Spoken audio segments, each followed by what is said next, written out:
What's up, guys? Welcome back to another video. You're watching Everything Weapons. We have a great show for you tonight. Big show. Today we will discussing what weapons and equipment would make bank robbers successful in a heist. In movies, sadly most of the time the bank robbers always fail and make the worst decisions possible in what vehicle they chose for their getaway car.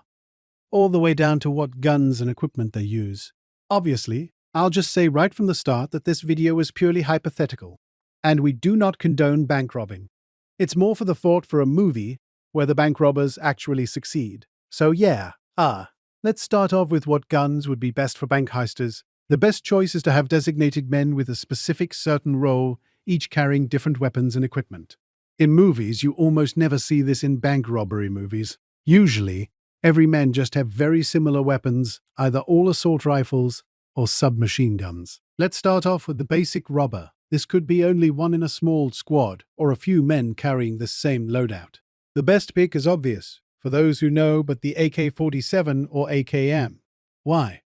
Well, because these rifles can be shot the longest without failing. A high-quality, cold hammer-forged AK-47, such as those from Arsenal, Vepr, or top-tier AKM builds, can reliably fire between 50,000 and over 100,000 rounds of 7.62 by 39 ammunition, before experiencing a major non-repairable failure. Of course, the best barrel quality would be ideal. Cold hammer-forged chrome-lined barrels typically last over 50,000 rounds, while unlined or nitride barrels may see reduced life. This way, the robber can fire the most amount of firepower, without long reload time. Essential attachments would include suppressor, although they do not last long with continued fire. But I think it would still be worth it. Most importantly, dual mags and/or multiple mags is super important for quick reloads. For those who don't know, a mag coupler is a plastic clip with screws that can easily attach magazines to each other, and you can choose however many you want. I think a movie doesn't even exist where it features flip-quick jungle-style dual mags taped to each other, or mag couplers use, but I could be wrong. If you do know a movie where these are used, please let us know in the comments down below. This basic standard robber, we'll call him, could also use an underbarrel grenade launcher with explosives or smoke as well.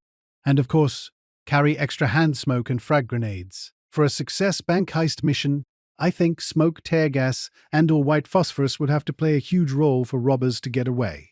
This is why gas masks and entire covering on the body of each and every bank robber would be completely necessary.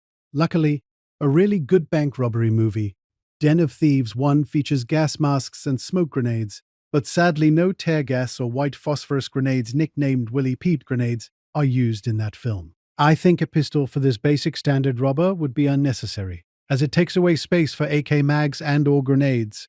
However, some would find it good as a backup. Although, I think if it was me, I wouldn't even bother.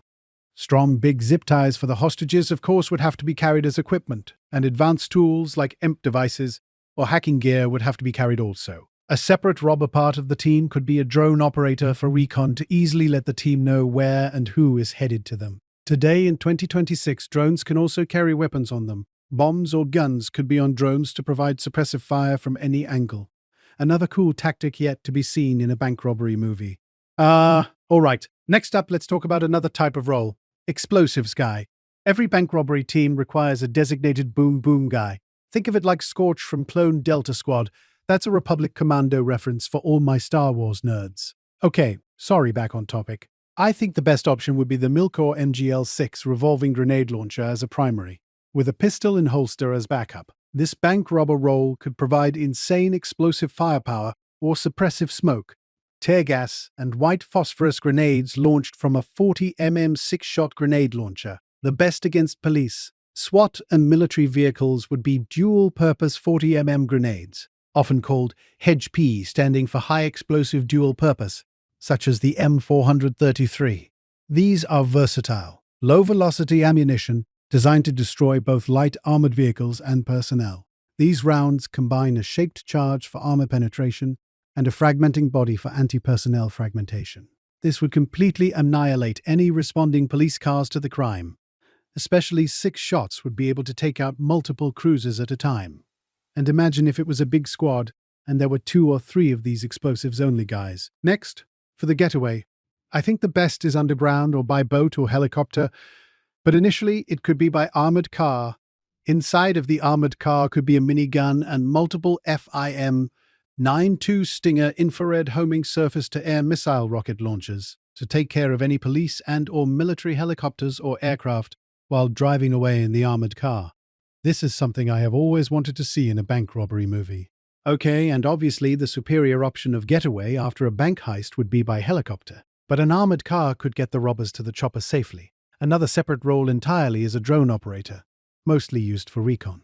I think the best squad number of robbers, that is, the best, is 8 men. 2 explosives guys, 2 snipers, and 4 AK regular loadout guys. Very heavy body armor is also ideal, of course. And each guy would be many magazines, possibly 30 mags for each bank bandit with an AKC. The only issue with the best bank robber weapons, equipment and vehicles setup is just how expensive or difficult to obtain the items are. For example, I think the only way in real life is if a military guy, or many, steal the guns and Stinger rocket launchers, grenades, etc. Also, in today's day and age, it is basically impossible to get away with a bank heist. It's not like back in the day, pre-internet and pre-insane surveillance state.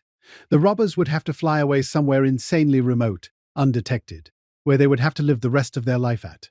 In theory, if a team had all of this stuff at their disposal, that was included in this video, they would have to rob the bank fast enough to avoid military engagement, because obviously attack choppers and jets would easily annihilate them. Anyways, thanks for watching, guys. This video I fully wrote and just typed by myself, so I really hoped you enjoyed it. It was very different compared to my other videos. Oh, and type us a comment down below of what you think is the best bank robber loadouts in Minecraft, of course. We do not condone bank robbing, so do not try to pull off a bank heist, okay? This was strictly for a fictional movie. Hee hee. I really like the visuals I made for this. I used Grok, Imagine AI video, but it took many attempts to try to get decent-looking shots. AI is very annoying to work with because it really struggles with maintaining the same gun that your base image is. Well, I guess that wraps up this one, dudes. Thanks for watching, and hope you enjoy. Check out my other content on our channel. Do not forget to subscribe, ring the bell, so you don't miss out on future uploads. Drop a thumbs up and type us a comment down below. You've been watching the Everything Weapons YouTube channel. So yeah, see you guys in the next video. Have a good rest of your evening.